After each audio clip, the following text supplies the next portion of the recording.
नमस्कार, स्वागत है आप सभी का कार्यक्रम सिकाफत में। आज हम बात करेंगे भारतीय संस्कृति और दर्शन के बारे में। चिंतक, विचारक, दार्शनिक और शोधार्थी मानव कल्याण के निमित्त ज्ञान, बुद्धि और प्रायोगिक पक्ष के कई आयामों पर विचार करेंगे। पश्चिमी दर्शन पर बहस के साथ पूर्वी दर्शन को व्यवहार में उतारने, जीवन जीने और जीवन स्तर को ऊंचा उठाने के लिए चिंतकों के चिंतन पर विचार विमर्श भी करेंगे। इसके लिए हम आपको ले चलेंगे सांची विश्वविद्यालय, जहां पहली बार एशियन फिलोसॉफी कॉन्फ्रेंस का आयोजन किया गया।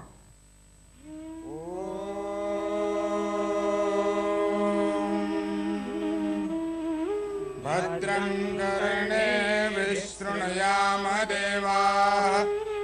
एशियन फिलोसफी कॉन्फ्रेंस एवं इंडियन फिलोसफिकल कांग्रेस की शुरुआत वैदिक मंत्रों के उच्चारण के साथ हुई।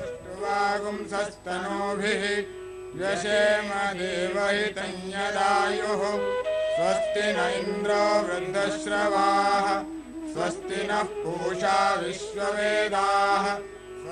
कॉन्फ्रेंस का माहौल आध्यात्मिक था। मौजूद हर व्यक्ति आध्यात्मिक ज्ञान को पाना चाहता था। सभी विद्वान भी आतुर थे अपने बहुमूल्य विचार रखने के लिए।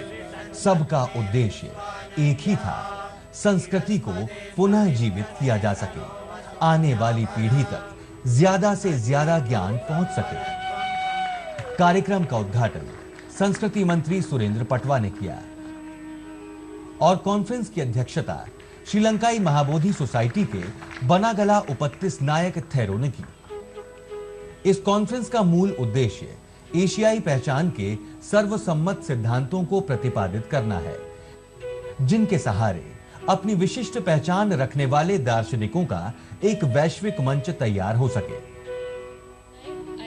इस दौरान संस्कृति मंत्री सुरेंद्र पटवा ने कहा कि वैदिक एवं बौद्ध परंपराएं एशियाई और विश्व एकता के लिए आदर्श हैं। हमारी जो भारतीय संस्कृति है, हमारा भारतीय दर्शन काफी समृद्ध है और यह हमारी सनातनी परंपरा का एक अहम पक्ष है। वैदिक काल से ही भारतीय दर्शन का प्रभाव जनमानस के जीवन में परिलक्षित होता है।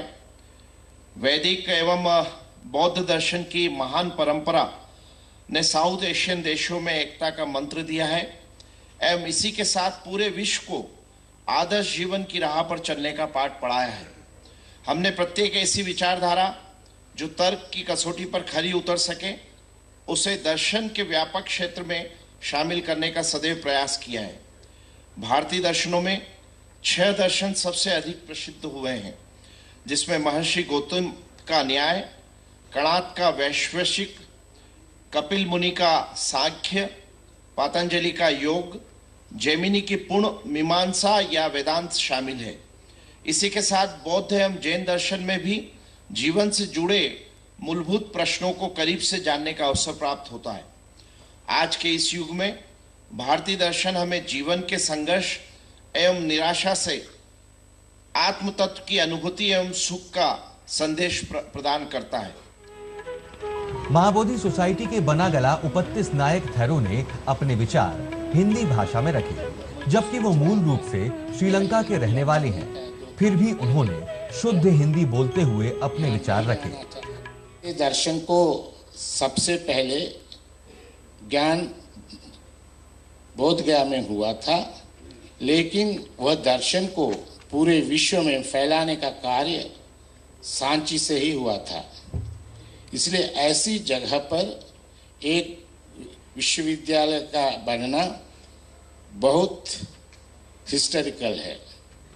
वहीं एशियाई फिलोसफी कांग्रेस के चेयरमैन प्रोफेसर एसआर भट्ट ने कहा कि भारतीय दर्शन विश्व मानव की अवधारणा पर कार्य करता है, जो मौजूदा दौर में और भी ज्यादा प्रासंगिक हो गया है।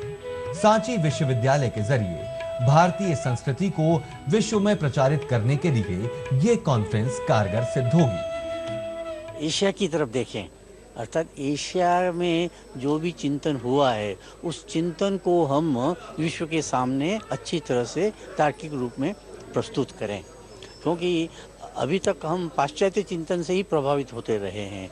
उन्हीं का जो है हमने आचार विचार के सिद्धांतों को ले लिया था। तो हम चाहते थे कि जो हमारे एशिया के और खास करके भारत के, क्योंकि भारत की जो सभ्यता है, संस्कृति है, बहुत प्राचीन है, बहुत वैविध्यपूर्ण है और वह बहुत ही लाभदायक भी है। बहुत सारे अब पाश्चात्य चिंतक भारत की ओर देख रहे हैं समस्याओं के निदान के लिए, तो हमें भी ये हमारा दायित्व बन जाता है कि हम उनको बतलाएं कि भारतीय संस्कृति में क्या क्या जो है विचार प्रस्तुत हुए हैं जो कि वर्तमान की समस्याओं का समाधान प्रस्तुत कर सकें। इस कॉन्फ्रेंस में करीब 250 वैश्विक और एशियाई चिंतक, विचारक, दार्शनिक और शोधार्थियों ने मानव कल्याण के निमित्त ज्ञान, बुद्धि और प्रायोगिक पक्ष के विभिन्न आयामों पर अपने विचार एक दूसरे से साझा किए। कार्यक्रम में शामिल आचार्य सभा के महासचिव स्वामी परमात्मानंद जी ने कहा है कि भारतीय संस्कृति ही एकमात्र ऐसी संस्कृति है जहां सभी धर्मों को एक माना जाता है और जो शांति सदाचार सिखाती है। पहले जमाने में ये छुरी की धार निकालने के लिए एक पहिया आता था। अगर ठीक एंगल से रखोगे तो धार बढ़ेगी, गलत रखोगे वो भी चली जाएगी। तो यही संसार है, यही जगत है। ठीक तरह से इंटरेक्शन होगा तो आप सुखी होगे, दूसरों को सुखी करोगे, नहीं तो आप भी दुखी होंगे, दूसरों को दुखी करोगे। तो ये हमारे धर्म मतलब भारत में से उद्भूत सब सिखाते हैं। The wisdom of living by which you get happiness and peace and the others also get happiness and peace. सुख शांति एक आम भाषा में आप और हम कई बार बोलते और सुनते हैं, लेकिन सुख क्या है और कौन है सुखी, ये असल जिंदगी में समझ पाना बेहद मुश्किल है। सुनते हैं क्या कहना है स्वामी आध्यात्मानंद सरस्वती जी का। मानव मात्र यदि पूर्व का हो या पश्चिम का हो, प्रत्येक मानव के जीवन में एक ही आकांक्षा होती है, उसे सुख मिले, समृद्धि मिले, शांति मिले। किंतु शांति वस्तुतः बाहर से नहीं आती है। ये जो खाना है, पीना है, चलना है, उठना है, बैठना है, भागना दौड़ना, ये सब टेम्पररी बात है। जो तत्व दर्शन कहता है वो यही कहता है कि ये जो हमारी दुनिया में जो सुख है, वो कहते हैं कि 1 रुपए में 15 आना तो दुख है और 1 आना सुख है। वो एक भी सुख तो भ्रांति है, वस्तुतः सुख नहीं है। सुख क्या है? वो बाह्य उपकरणों में नहीं है, शब्द, स्पर्श, रूप, रस, गंध में नहीं है, आत्मा में है। तो ये आत्मा क्या? तो भगवान भाष्यकार आदि शंकराचार्य जी महाराज ने कहा कि मनोबुद्धि अहंकार चित्तानि नाहम, ये मैं मन बुद्धि चित्त अहंकार नहीं हूँ, मैं 5 कर्मेंद्रिय नहीं हूँ, मैं 5 ज्ञानेंद्रिय नहीं हूँ, मैं 5 तत्व नहीं हूँ, मैं 5 प्राण नहीं हूँ। तो क्या हो तुम? मैं नित्य सत्य शुद्ध बुद्ध अजो नित्य शाश्वत यम पुराणो न हन्यते हन्यमाने शरीरे। तो ये जो है इसको वस्तुतः जानना चाहिए। हमारे गुरुदेव स्वामी शिवानंद जी महाराज कहते थे कि एक छोटी सी बात है कि सुख और शांति का मार्ग क्या? अंग्रेजी में कहते थे serenity, regularity, absence of vanity, sincerity, simplicity, veracity, equanimity, fixity, non-irritability, adaptability, humility, tenacity, integrity, nobility, magnanimity, charity, generosity, purity, immortality। ये जो विश्वविद्यालयों में जो डिग्री डिप्लोमा मिलते हैं वहाँ पर हमें डिग्री मिल सकती है, डिप्लोमा मिल सकता है, आत्मज्ञान का व्यवहारिक ज्ञान नहीं। तो आपका जो प्रश्न है युवा लोगों को कैसे करें? उनके साथ बैठे, उनको प्यार दे। हर युवान को प्यार चाहिए। वो घर में आता है तो माँ नहीं है, घर में आता है तो पिताजी नहीं है, और बूढ़े बूढ़े रहते हैं, उनको अगर छुएगा तो मर तेरा सर्वनाश हो, हाय मुझको छू लिया, अरे मुझको फिर नहाना पड़ेगा। तो फिर वो बच्चे आपसे क्यों प्यार करेंगे? आपका धर्म छूत अछूत से बाहर आए। आपका धर्म है 2.5 अक्षर प्रेम का, पढ़े सो पंडित हो। प्रेम दो, बच्चों को प्रेम दो, युवानों को प्रेम दो। प्रेम मैंने आलिंगन करना नहीं है, give them an understanding, give them mutual love, mutual affection, mutual reverence. मुझे लगता है ये बहुत जरूरी बात है। युवान लोग दाएं बाएं जाने की वजह क्या है? सीधा रास्ता तो हमने बंद कर दिया है।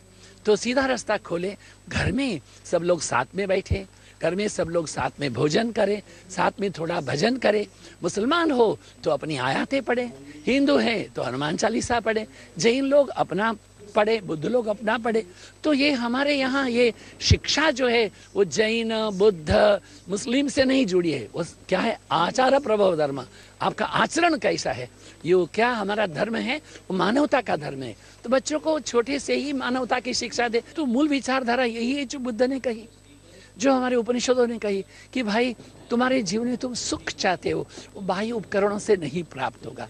थोड़ा आत्म संयम करें, थोड़ा दूसरे को सहाय करने की सोचे, उससे जो सुख मिलेगा वो वास्तविक सुख है। किसी से कुछ लेने से, किसी को हड़पने से, किसी को दुख देने से, वो तो दुख बोने से तो दुख मिलेगा। बबूल जो बीज या तो फिर आम थोड़े वहां होते हैं। तो इसलिए हमारा प्रत्येक का जीवन जो है वो करुणा से भरा हो, क्षमा से भरा हो, उदारता से भरा हो, और प्रतिपल हम ये देखें कि मैं देह से परे होके जाऊं। सांची यूनिवर्सिटी के द्वारा जो ये प्रयत्न हो रहा है ये बड़ा स्तुत्य है, क्योंकि ये बहुत बड़ा संघर्ष करके दुनिया भर से ये 300 से अधिक चिंतकों को यहाँ बुलाया है। अच्छा चिंतन हो, क्योंकि अच्छे लोगों के साथ बैठने से अच्छी बातों का, जीवन की उपयोगी बातों का चयन होता है। तो मुझे लगता है कि आपके इस दूरदर्शन के माध्यम से भी आप इन बातों को प्रसारण कर रहे हैं, तो आपको भी साधुवाद। सभी का मंगल हो, सभी का शुभ हो, सभी का कल्याण हो। देश विदेश से आए चिंतक, विचारक और दार्शनिकों ने संस्कृति को बचाए रखने के लिए विभिन्न विभिन्न विषयों पर अपने अपने विचार रखे, जिसमें पर्यावरण प्रबंधन के माध्यम से शांति को किस तरह कायम रखा जा सके और प्रौद्योगिकी की भूमिका पर भी विचार रखे गए। साथ ही एशियाई परिप्रेक्ष्य में स्वास्थ्य की अवधारणा को पुनर्भाषित करने पर भी बहुमूल्य सुझाव और विचार दिए गए। मां ग्रधः कस्य स्विद्धनम, and the word gradha and the English word greed, they are very close. Gradha exactly means what greed means. Don't be greedy for the share of the other, because you have right to consume only your share. दक्षिण Korea से आए हुए professor जियो लियांगली ने Sarvepalli doctor Radha Krishnan की किताब Indian philosophy का कोरियाई भाषा में अनुवाद किया है, जिससे भारतीय संस्कृति का प्रचार प्रसार कोरिया में भी हो रहा है। Differences between religious traditions of India and outside also, but from at this conference we can get some good ideas for harmonious meeting of old religious traditions of India and other countries and all over the world. Sarvepalli Radhakrishnan's Indian Philosophy, 2 volumes.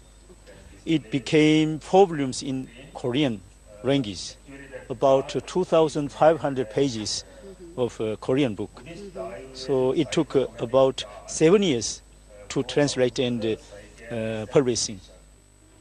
Sanchi विश्वविद्यालय के कुलपति आचार्य professor Yajneshwar Shastri ने कहा कि सांची विश्वविद्यालय वैदिक और बौद्ध दर्शन के सूत्रों को एकत्रित करने, भारतीय दर्शन को मौजूदा परिप्रेक्ष्य में पुनः परिभाषित करने और नए ज्ञान के सृजन के लिए प्रतिबद्ध है।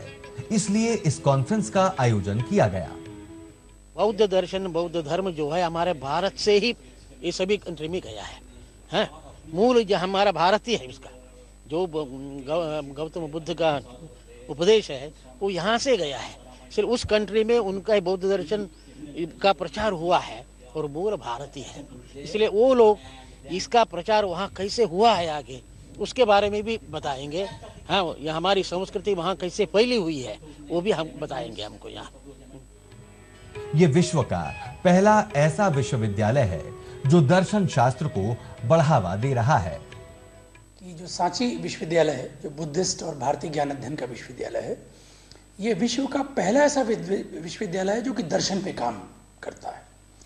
भारत में पहले ज्ञान के सृजन की परंपरा रही थी और उस जमाने में तक्षशिला जो कि विश्व का पहला विश्वविद्यालय था, तो ऑक्सफोर्ड और कैम्ब्रिज जैसे विश्वविद्यालयों से भी पहले, तो हमारे पे तक्षशिला, नालंदा, विक्रमशिला, वल्लभी, ओडपट्टी, इस प्रकार के बहुत सारे विश्वविद्यालय हुआ करते थे जहाँ पे नॉलेज के क्रिएशन का काम होता था, ज्ञान के सृजन का काम आता था।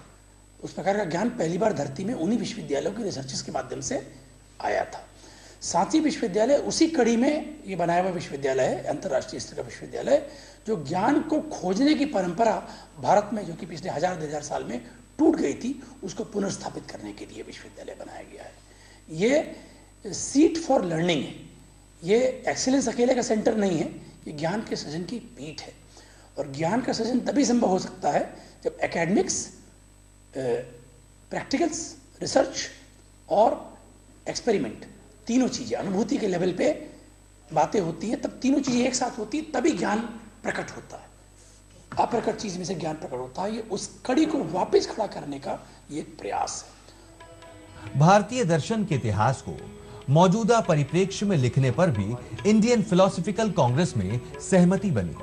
इस मामले पर चर्चा में पुनर्लेखन को विषय आधारित या समस्या आधारित करने, मूल ग्रंथों को आधार बनाने और तकनीक का अधिकाधिक उपयोग करने के सुझाव भी आए।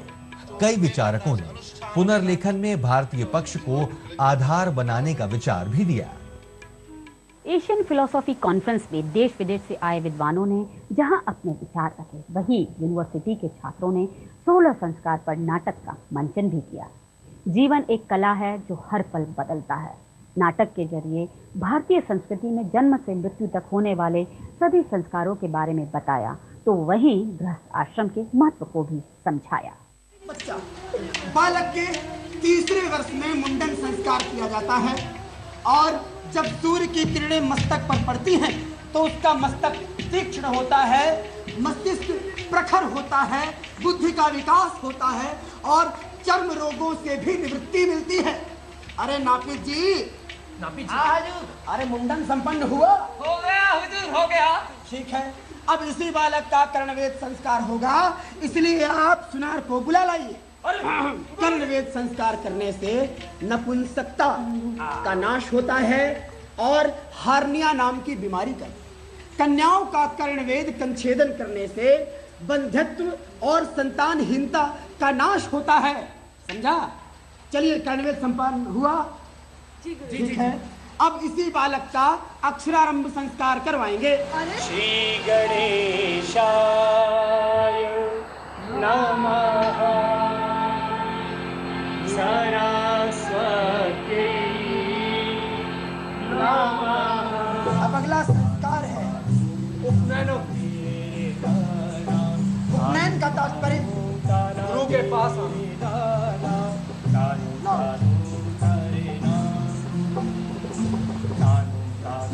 उपनयन संस्कार ब्राह्मणों का 8 वर्ष में, क्षत्रियों का 11 वर्ष में और वैश्यों का 12 वर्ष में हो जाता। उपनयन संस्कार का तात्पर्य होता है गुरु के समीप ले जाना, अर्थात दूसरा जन्म भी कहा गया। उपनयन संस्कार के पश्चात ही वह बालक विद्या अध्ययन का अधिकारी बनता है, व्रत और दीक्षा का अधिकारी बनता है और इसी अवसर पर कन्याओं का रजस्वला संस्कार भी किया जाता था। किंतु वर्तमान में यह रजस्वला संस्कार अब नहीं किया जाता। हमारी संस्कृति की पहचान बालक, आज से तुम इस व्रत के अधिकारी हो।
जमीन पर सोना,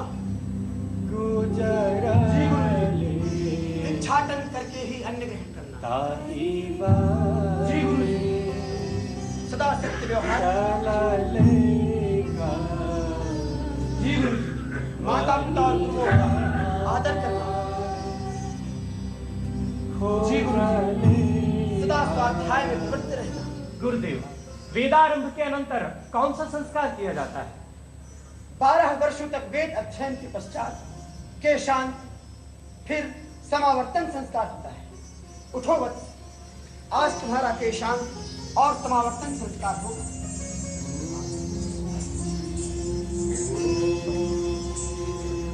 प्रमदितव्यम् प्रमदितव्यम् स्वाध्याय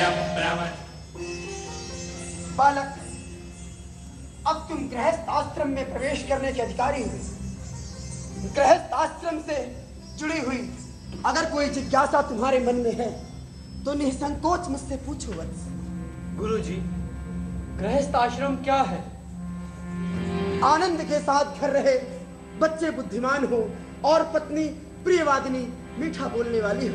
सन्मित्रम सुधनम स्वयोषितरति धन्यो गृहस्थ आश्रमः साधो संगमुपासते सततम् धन्यो गृहस्थ आश्रमः। विष्त्रम प्रतिक्रियताम मधुपर्क दीजिए। आप मधुपर्को मधुपर्को मधुपर्कः मधुपर्कम प्रतिक्रियताम मधुपर्कम प्रतिक्रियताम मधुपर्कम प्रतिक्रियताम। कन्या को बुलवाएं। विवाह के समय कन्या का दान किया जाता है बच्चा। इस संसार में 3 ही दान प्रसिद्ध हैं। सबसे प्रथम दान है विद्या का दान, भू का दान, और सर्वोत्तम दान होता है कन्या का दान। कन्या के उठाकर वर के दाहिने हाथ में बैठा दिया जाए, ग्रंथि बंधन कीजिए, पाद पूजन कीजिए, हस्तरंजन। कन्या की माँ कन्या के हाथ पीले कराएं और कन्या और वर के पाद पूजन करें। ओम सहस्र वर वधू अग्नि की प्रदक्षिणा करेंगे। धर्म, अर्थ, काम और मोक्ष के निमित्त 4 परिक्रमाएं की जानी चाहिए। पहली 3 परिक्रमाओं में पत्नी आगे रहती है और चौथी मोक्ष की परिक्रमा में पति आगे होता है। बाकी सब लोग सप्तपदी का गायन करेंगे। प्रारंभ।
आत्मा भी एक शरीर रूपी वस्त्र के जर्जर हो जाने पर, जीर्ण शीर्ण हो जाने पर नए शरीर रूपी वस्त्र को धारण करती है।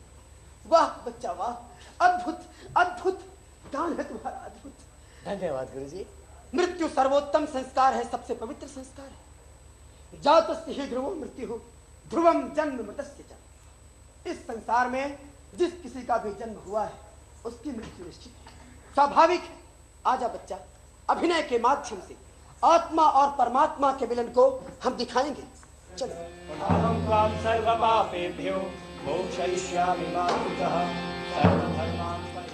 इस कॉन्फ्रेंस में देश विदेश से आए बुद्धिजीवियों ने दर्शन के लक्ष्य को आध्यात्मिक और व्यवहारिक बताया और वैश्विक दर्शन को विकसित करने का आह्वान भी किया। यह बताने की कोशिश की कि हमें दर्शन और विज्ञान को पूरक की तरह समझ करके कार्य करना चाहिए, क्योंकि बिना दर्शन के विज्ञान अंधा है और विज्ञान के बिना दर्शन अपंग। आज के कार्यक्रम में हमने संस्कृति के दार्शनिक पहलू को समझा है। अगले हफ्ते हम फिर संस्कृति के कुछ विभिन्न पहलुओं से रूबरू कराएंगे। तब तक मुझे और मेरी पूरी टीम को दीजिए इजाजत। नमस्कार।